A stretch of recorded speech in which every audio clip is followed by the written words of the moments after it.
This episode of the Unbuild It podcast is brought to you by Huber Engineered Woods, makers of Advantech subfloor assembly products. Engineered with long-lasting strength, moisture resistance, and nail-holding power, Advantech subfloor is the brand builders trust for quality subfloor. Combine the strength and moisture resistance of Advantech panels with the bonding power of Advantech subfloor adhesive for a solid, even subfloor assembly, perfect for a variety of floor applications. Follow along with builders and their Bringing Their A-Game campaign on the Advantech Subflooring YouTube channel, at Huberwood on Instagram, and their new website. Visit advantechagame.com. Thank you, Huber Engineered Woods. Welcome to the Unbuild It podcast. This is Pete Yost of Building Right. I'm calling this the Family and Friends episode because I've got my really good friend Steve Baczek here, but I also have Hey everybody, welcome back. But I also have my brother Nathan Yost. Nathan's here to talk to us about the COVID virus, given his background. So I'm going to jump right in and say, Nathan, can you tell us a little bit about how you decided to become a doctor in the first place? Well, I don't know how much you remember back in those days, Peter, because that's going back a long time. But after I graduated from college, I spent a year back home in Maryland working construction. And then when I moved to Chicago, I continued doing construction, but couldn't get any of the other brothers who were old enough to be away from home to work with me. So I kind of was bored and trying to figure out what to do, and I started taking pre-med courses, that things that I didn't have as an undergraduate. And got accepted to medical school, graduated, did general internal medicine, and the area that I was especially interested in was pulmonary physiology, how the lungs work, specific problems such as asthma, and so I got subspecialty trained in lung medicine and spent a lot of time in intensive care units and hospitals before I decided that I was ready for a change. And I don't know if you remember, but in 2000, when I was trying to figure out what I was going to do at that point, that you suggested that I go to Affordable Comfort, which was in Columbus that year, here where I live in Ohio. I do remember that. And meet Joe Betsy and Joe Steebrook and Betsy Pettit.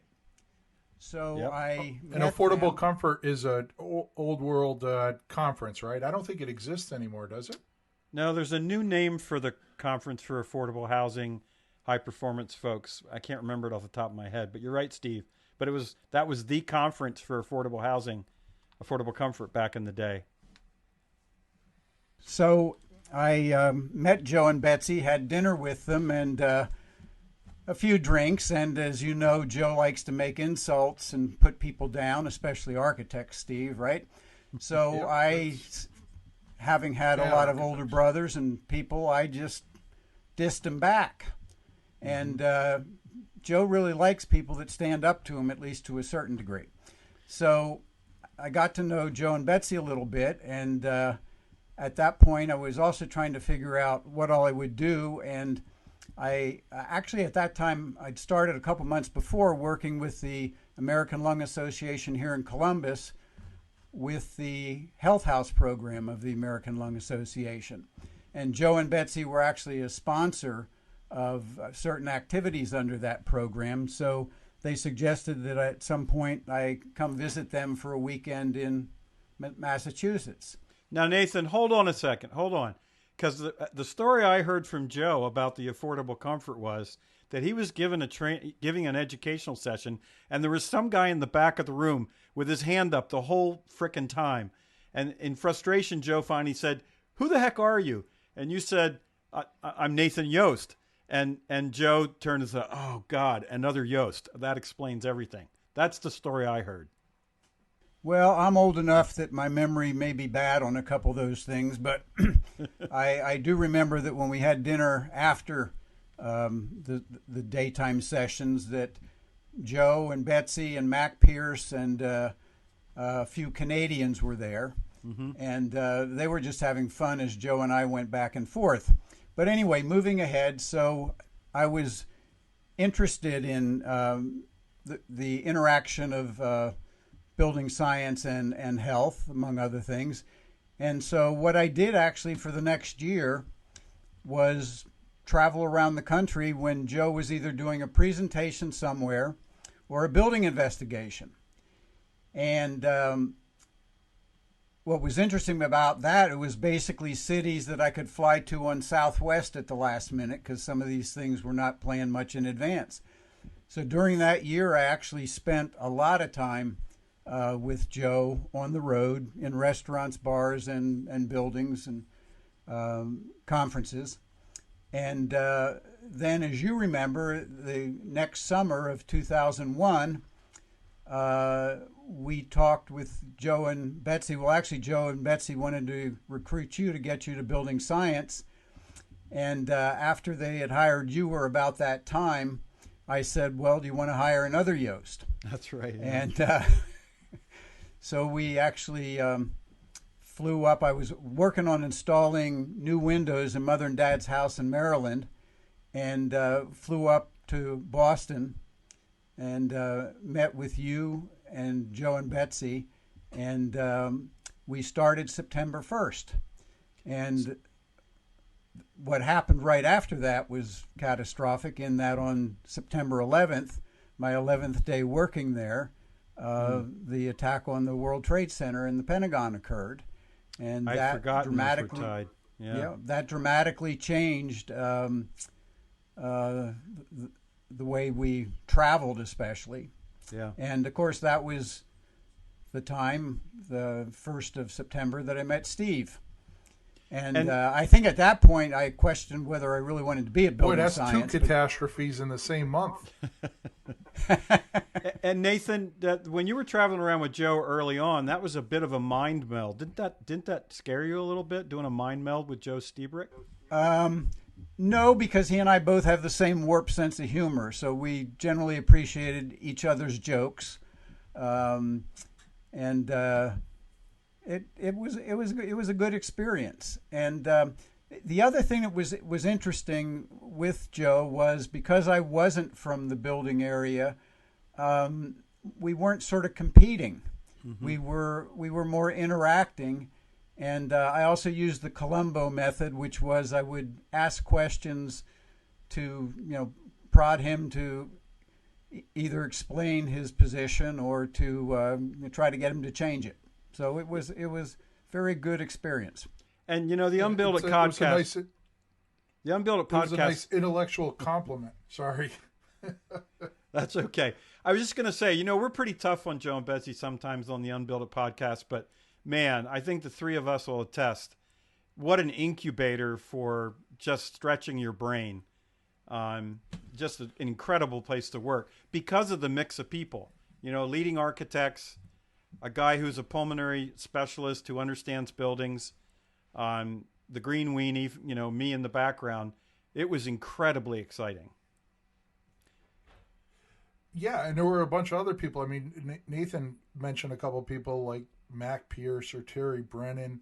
I mean, these guys are guys that devoted their life to trying to understand building science. And I think the real important thing of note is here that for all the younger listeners out here, this is stuff that we were talking about 25 years ago. We're not talking about a conversation we had at a conference 3 years ago.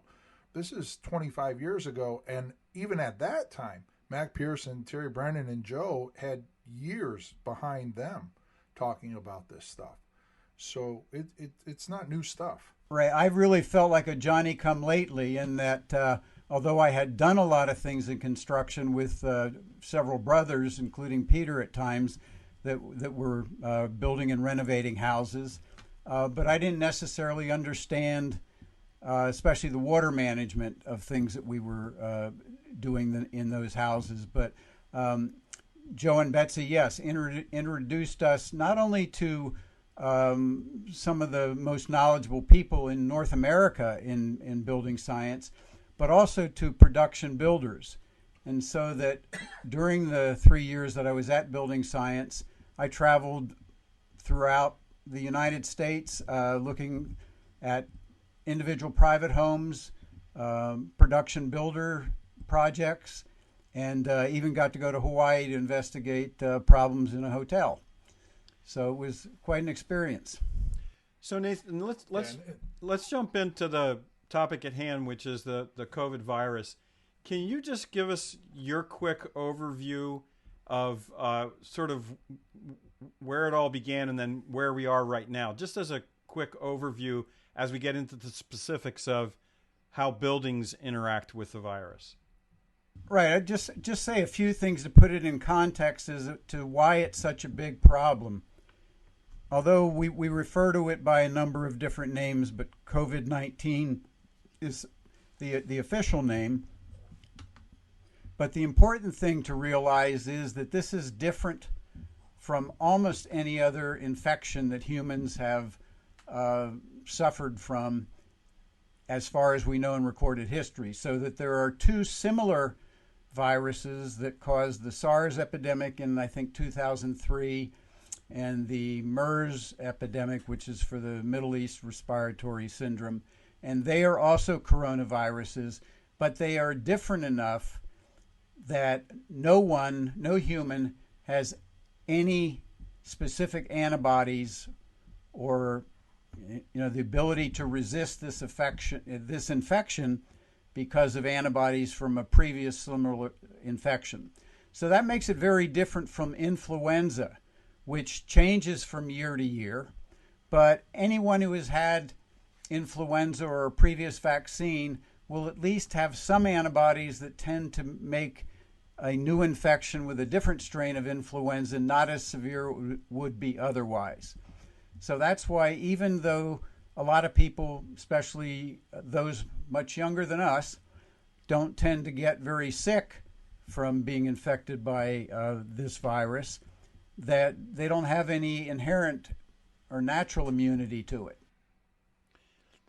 And so when we talk about the relationship between building and building science, Nathan, you and I wrote a blog together for Green Building Advisor, and what came up during that conversation was sort of how different we might think about management of a virus like this when we talk about hospitals versus office versus residential. So how about if you walk us through how you think these different types of buildings relate to how you deal with the virus? Right. Let's take medical buildings first, or hospitals. And I've got to admit, I haven't spent a lot of time in hospitals other than some as a patient in the last decade. But from observations and seeing videos of what's going on, a couple things that did strike me. One is that in a lot of hospitals, the hallways are pretty narrow for getting one gurney by another gurney. And this really didn't make a whole lot of difference in the past, because you wouldn't see people that were worried about how a infectious agent was being passed. But if you have one person who's come out of a contaminated area with a gown that then bumps next to the gown of someone else, you could have transfer of the infectious agent. So that's one thing I noticed. The other thing is that other than for special hospitals that took care of Ebola patients or very unusual situations, hospitals don't have any kind of decontamination chamber or room. And so they've had to improvise, because what they're finding is that people who were exposed to someone that's sick with the virus and on a ventilator or coughing, that they could have the virus scattered over their clothing, their gown. And so what hospitals have had to do is improvise, and in some cases they've set it up outside so that the medical personnel, when they leave for the day, will go through this decontamination chamber, take off their clothing, and throw that in to be laundered at high temperature, and then go into another room where they put on their clothes to then leave the medical area. That's funny. We have vestibules, from the inside to the outside for controlling heat loss. This is like a new chamber for decontamination. Right, and as I said, they built that into some specialty hospitals or areas of specialty hospitals because of Ebola, which is, though related to the COVID virus, they're in the same group, is very, very different and was much more contagious. So that's why they had to build those special decontamination chambers. You know, the thing that I find quite interesting about it is when you look at hospitals, the people that are inhabiting the hospital are probably the people that you most don't want to get the virus, right? Because they're the most vulnerable, because they're probably in the hospital with other problems that are associated with their immune system being down or being even less guarded, say, than a healthy person walking out in a street or in a restaurant or wherever. Right. Well, one of the ways hospital systems have managed this in New York City is they moved all of the non-COVID-19 patients out of a hospital into another hospital, and then only had COVID-19 patients in a hospital. Now, what complicated this, of course, was that people were showing up at emergency rooms, so that did complicate it. But they were really trying to keep them separate. But related to that, Steve, is that the biggest risk from infected people has been for medical personnel.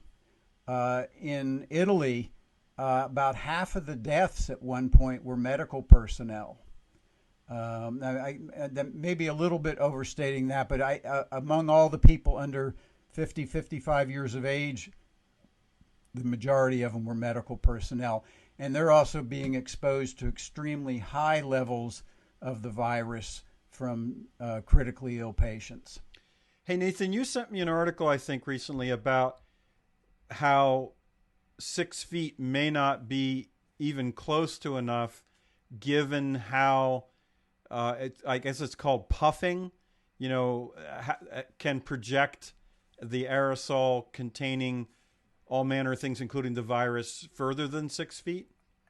That's the term I use when you talk to me, Peter. Oh, he's just puffing. There's a very interesting study done recently by a researcher, and I forget her name, at MIT. And what she did was use some agent that would make the exhaled breath visible to a special camera. Mm-hmm. And with regular breathing, the aerosol droplets, and these are microscopic, but it's not just a particle, it's a very small droplet of water, will go about 3 to 6 feet. But when a person coughs, I believe it went as far as 23 feet. Wow. across the room. So, that's very different to be keeping 6 feet from someone who's just breathing. But if someone's coughing or sneezing and they don't do it into their elbow or tissue, that's going to travel pretty far. Yeah, now, that's terrifying. Yeah, we don't know for sure how long it may stay suspended in the air. But for the most part, within several minutes, most of those droplets make it to the ground. Mm-hmm. So, Nathan, that's a good sort of overview on hospitals, and we're honing in on homes since that's usually our focus. But what about office and commercial buildings? What's special about their configuration or performance related to the virus? Hey Nathan, before you answer that, I'm going to play the ultimate layman here for our listeners. And I just want to understand, like you said earlier that the virus, we've never had anything like this. Does that mean that COVID-19 has existed throughout history and for some reason it's come alive? Or is it something that is mutated into something that gave it recent, incubation or birth or whatever? I mean, I'm that's trying a great to understand. Question. Well, I'm going to ask you, Steve. I mean, that's very insightful. Did somebody send you in this question?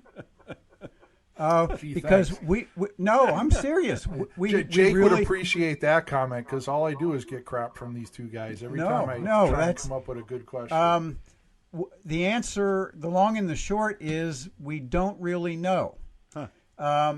It appears that all three of the COVID viruses that have caused infections, SARS, MERS, are the three that we know about, and now COVID-19 originated in bats. And there probably was an intermediate animal. It was the civet cat for SARS. It was the camel for MERS.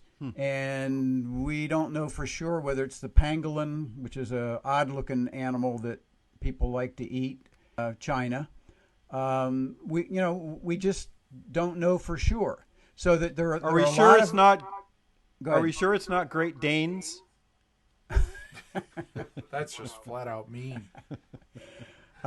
Steve owns 2 Great Danes. Oh, that I didn't know. Have to get updated on that. So there are a lot of viruses that are similar to this, but they haven't infected humans, as far as we know. I actually read an article within the last day or two about someone who thinks, well, there's a possibility that people have been infected by this virus or a very, very similar virus, but that it just never, for various reasons, got to a much larger number of people. The other thing just to realize is sometimes a little bit of something can change in terms of a mutation of a virus that either makes it more infectious, makes it exist on surfaces longer, or stay suspended in the air longer. And you say, well, what difference does that make? Well, that would determine how easily it's going to be for one person to infect another person. But one other comment I would want to make, just so people are aware of it, that this is a virus that's transferred or infects other people from person to person or from person to surface to person. So there's no animal vector such as a mosquito or a tick or anything that's carrying this disease between people.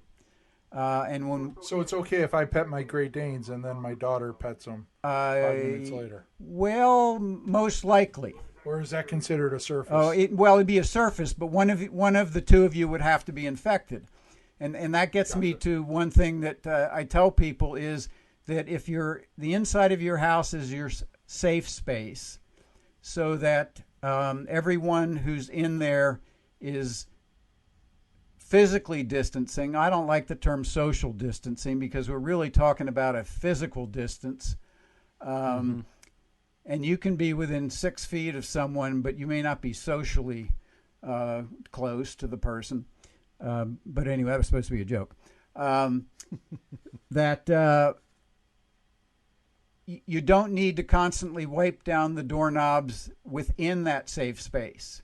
What you need to do is make sure that you wipe down the doorknob that you handled to get into the house before you can effectively wash your hands.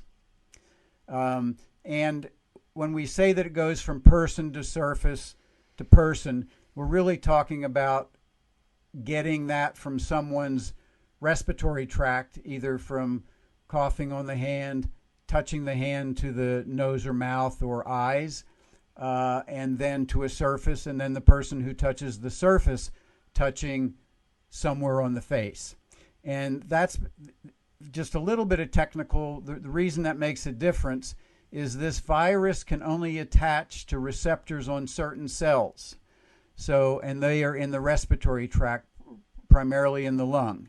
So you could rub this virus on your skin until you were bleeding, and you probably would never get infected, even if the virus was on one of the hands or something. So, that much we do know about how it's transmitted.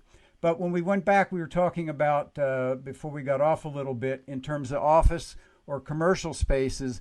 And the main observation I've noticed is how poorly a lot of big box stores are set up and grocery stores in terms of now when they're trying to limit people coming in, do they have a separate entrance and exit? Some do and some don't. In some, you almost have to push through the people trying to get in order to get out. Ours do, Nathan. Our supermarket here actually has a designated entrance, exit, and it has a direction for each aisle. So you can only move through the supermarket in one direction. You're stealing my thunder, Steve, because that was what Walmart and some other companies, stores started doing, was making the aisles one way. And I also hope they got stuff out of the aisles, because a lot of stores, you can't get down an aisle with a grocery cart very easily because of displays that they have. And I really like when it's glass. You know, they'll have 10 high of glass jars, and that's really dangerous. But anyway, that's an aside. So the other thing that they've started doing some places is putting up sneeze guard of plastic in between the clerk at the register and the customers going down the checkout line. So that's been a very simple way to get at least a droplet barrier between the customer and the store clerk, because I think that people working in grocery stores are probably at risk only behind those in medical facilities that are dealing with people that are known to be infected. So, Nathan, do you think in terms of the conditions that we might alter inside a building, should we be worried about temperature and relative humidity and trying to manage that in terms of a less favorable environment for this virus? From what I've read, there are theoretical reasons for trying to control the humidity and temperature, but from a practical point of view, I think the gain is so little that I don't think it's worth trying to maintain a specific relative humidity or temperature. I think so. Not much bang for the buck, right? Correct. And for sort of the ideal point is not too dry, not too moist, or not too humid, and that's considering more than just the virus. There's some reason to think that the higher the relative humidity, the faster the virus may get to the ground, but you're probably talking the difference of several minutes to an hour, not dramatic differences. Now, the other thing I want to just interject here is very different for some other some other viruses and infections. The measles virus, for example, can stay suspended in air for hours. It's considered that it can be infectious as an aerosol rather than as a droplet. So you can't generalize about all viruses from what we know about COVID-19.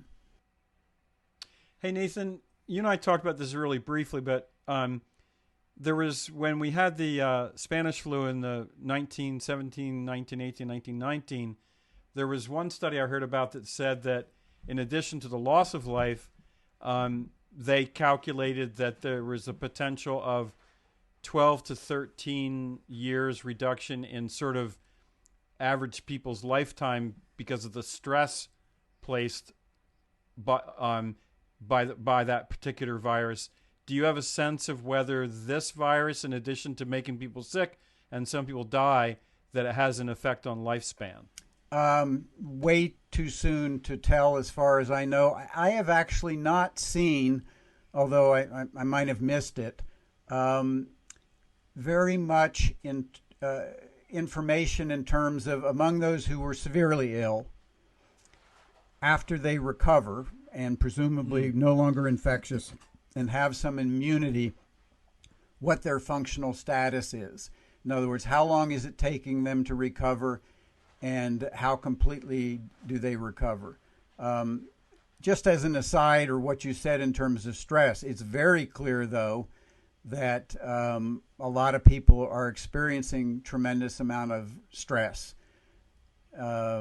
psychological in terms of being very fearful, not only for the current situation, but for the economic consequences of what may happen.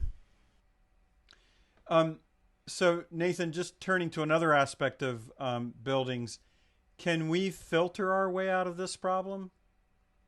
The short and the long answer would be no. I was afraid. Assuming you're talking about air filtration. Yeah, yeah.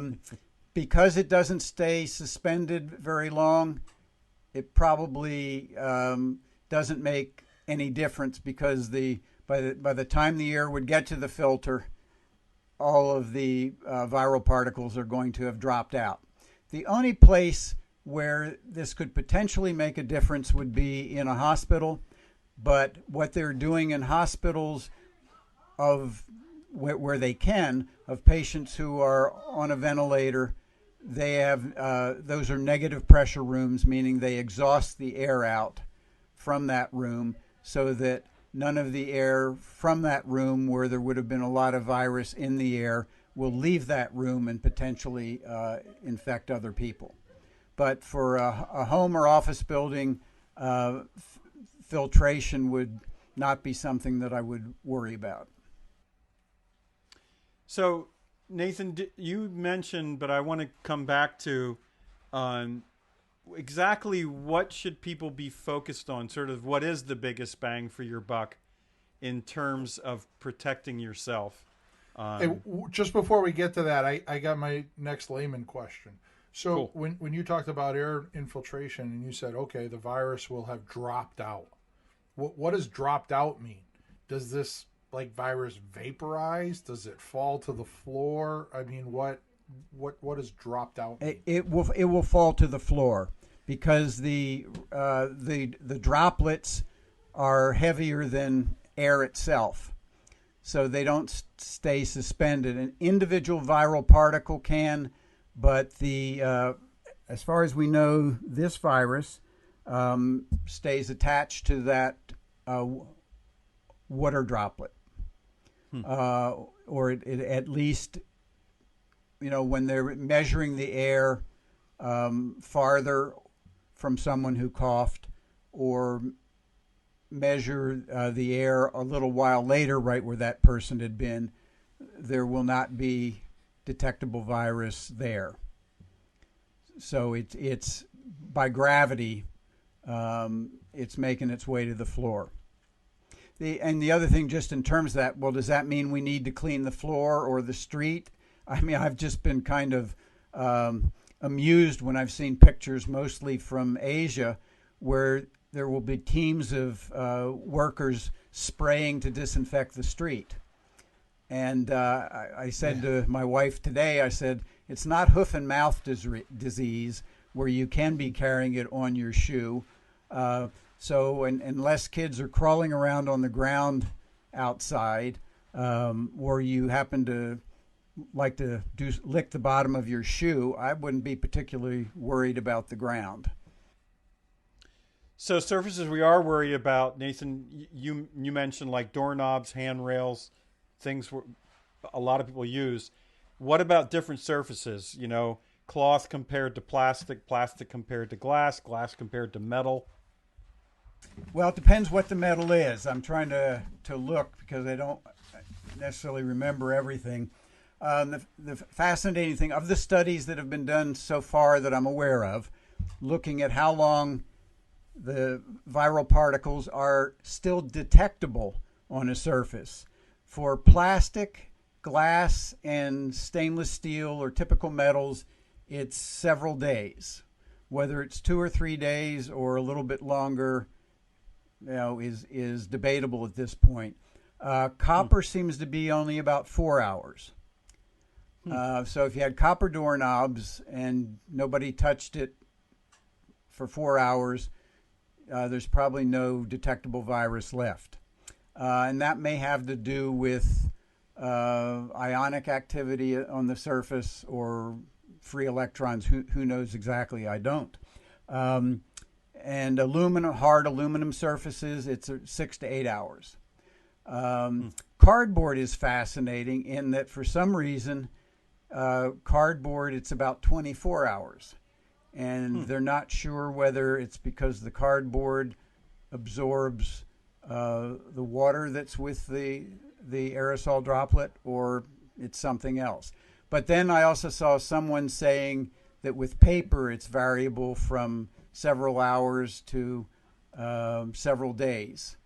So what I tell people... So there's a relationship to permeates. That's what you're saying, right? Well, it very well may be that if it's permeable and the water vapor goes goes through it, you have the isolated viral particles. The other thing, notice I said there's detectable virus.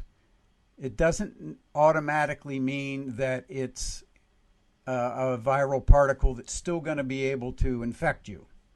And the other thing I talked a little bit about, because I've sent some emails out to family members and they've gotten distributed to friends with my thoughts on it, and I got asked, well, what's viral load?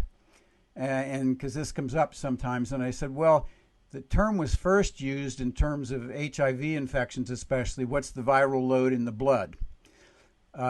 So it's actually something that can be measured, the number of viral particles in a quantity of liquid.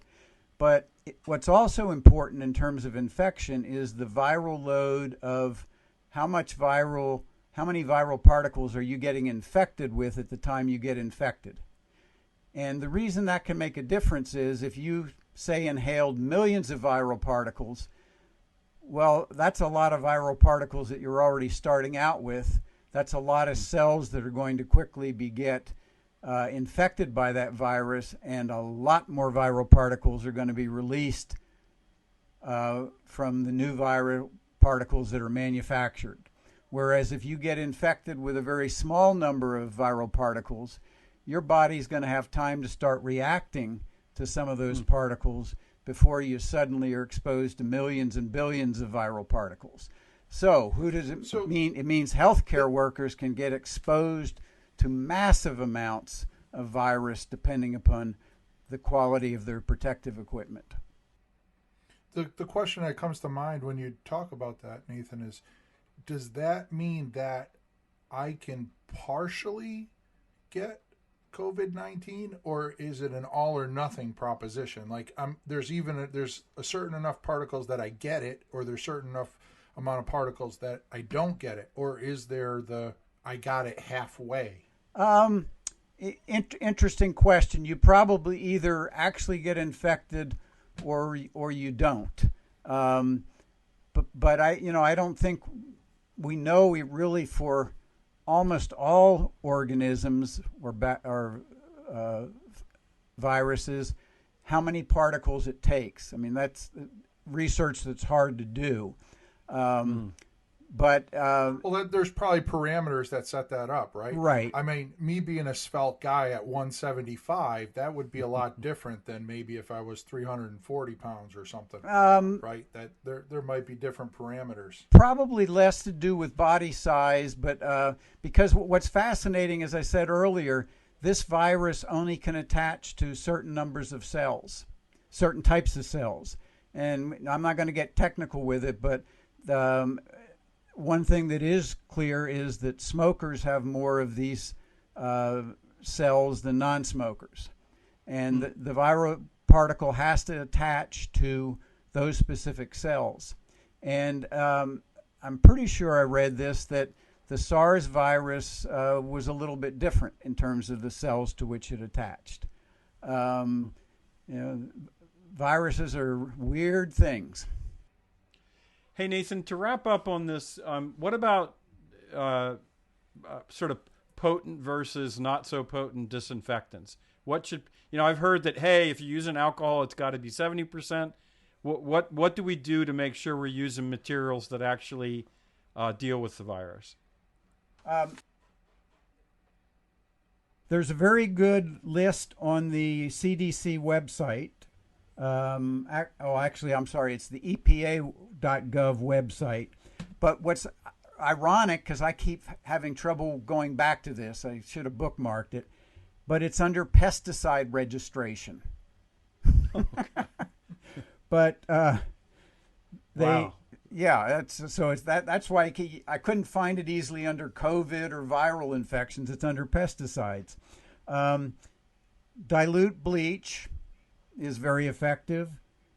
70% alcohol, either isopropyl or if you really want to waste your good ethanol, you can use ethanol. Except not wasting any ethanol. Well, no way. Depends, but it's also more likely to get sticky from the sugar that's in it. And then hydrogen peroxide, sodium hypochlorite. But some of these you got to remember can be irritating to skin. So that if you're going to use hypochlorite, or hypochlorous acid, you would want to use gloves. I'll just use those on the kids. So, I mean, fortunately, almost all of those are very inexpensive, and up until very recently were readily available. But right now, trying to find wipes that are bleach or one of these are few and far between, and more expensive. But good old soap detergent also works. So, not only for hands, but for you could use it on counter spaces.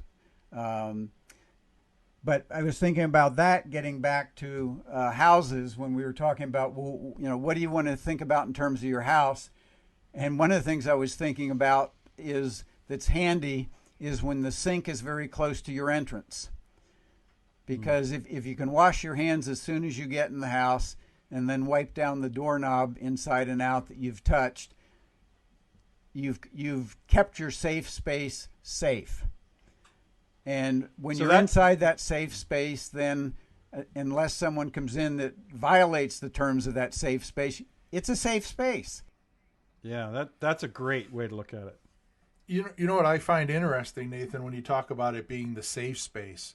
We relating it to the building industry. I have some builders here that basically the building inspectors won't come out to job sites, especially remodeling ones, because they say, well, we can't come into that house that's being inhabited by people, blah, blah, blah. And I get it. I'm not saying that they do, but the reality is the building inspector is a threat to the house, not the house to the building inspector. Right? So they're saying, hey, we don't want to come out and get sick, but the traveler is the building inspector, is the host, and the homeowner should be afraid of him, not him afraid of going to the job site. Well, right. I'd say, and again, it's either being close to that person or that person touching things that then you touch. So if the building inspector can get in the house without touching the doorknobs, and unless that building inspector needs to open a panel or something, but that's where the homeowner can do that for him. Just give you an example. We'll have our sprinkler system, irrigation system turned on in another couple weeks. Normally that worker would come down to our basement and turn the valve on, but it's a valve that we can turn on. So that person's not going to need to come in the house. But if they did, if we open all the doors, the only thing they would need to touch potentially is a handrail on the stairs. And I was joking with my family members in an email about what we need to do to stay safe over the next couple weeks. And one of the big things is don't get injured or need to go to the hospital for something other than COVID-19, because you may not get taken care of. So I told several brothers to stay off ladders. And I said I needed to make sure that I hold on to a stair rail as I'm going up and down stairs, but I'd have to, if someone else came in and hadn't washed their hands, then I'd need to wipe down that stair rail. I thought you were going to recommend that people slide on their butt down the rail as opposed to touching it with their hands. Isn't that a good medical advice? That actually... Well, if you spray it first, you get it clean, too, on your way down, right? No, it is funny. When I had my hip replaced, I wasn't supposed to go up and down stairs for a while. And you know how doctors are. They don't like to listen to other doctors' advice. So I said, no, I want to sleep in my bed, and I want to go downstairs to eat. So I I went up and down on my butt, and very quickly, because it was my left leg and not my right leg, so I could drive quickly. That's a way to avoid the handrail. And also, it's kind of hard to fall very far if you're already on your butt. Already on your butt. which is why I never worry about holding onto a stair rail going upstairs, because I'm leaning forward and my head's not very far from the surface it's going to hit. If you fall going down the stairs, you're much more likely to go head over heels and get hurt. And now, because Nathan, it's that's family like and friends, we have gone into too much information big time. That's my snowboarding teacher said. He goes, if you fall, always fall uphill. Don't fall downhill. It's a hell of a lot longer, and gravity isn't in your favor. Well, as and very amusing to me aside is when I took a course many years ago on animal diversity, one of the things they talked about is one of the problems of going from walking on all fours to being upright is that the computer center, i.e. the brain, is now far enough off the ground that if you fall 6 feet and hit a hard surface, you got a good chance of being dead. It's very hard if you're walking on all fours to fall down and hit your head and kill yourself. So that's why when you've had too much to drink, Steve, it's always better to be on all fours. Crawling around. Go back to a quadruped, right, when we do that. Hey, so folks, Steve, you have anything you want to wrap up with Nathan? I know we're going to be having him back because he's the man when it comes to human health and buildings. Yeah, I mean, I was just going to make note to our listeners to, hey, check back here in the very near future, because we're going to have Nathan back, because there's a whole lot of information that Nathan brings to the table about things that should scare you in a house, things that probably shouldn't scare you in a house, and things not to worry about, and how that relates directly to your health. So, Nathan, personally, a huge thank you. It's always a treat. I always learn something when we get together and have a discussion. Greatly appreciate you joining us here today. Peter, I'll let you wrap it up. Yeah, thanks, brother. I really appreciate it. Checks in the mail, I always... It's been great, both to you and Steve. We should do it again. Okay, so that's a big wrap-up for the Unbuild It podcast. Tune in to catch more of our episodes, and take care of yourself. Stay safe.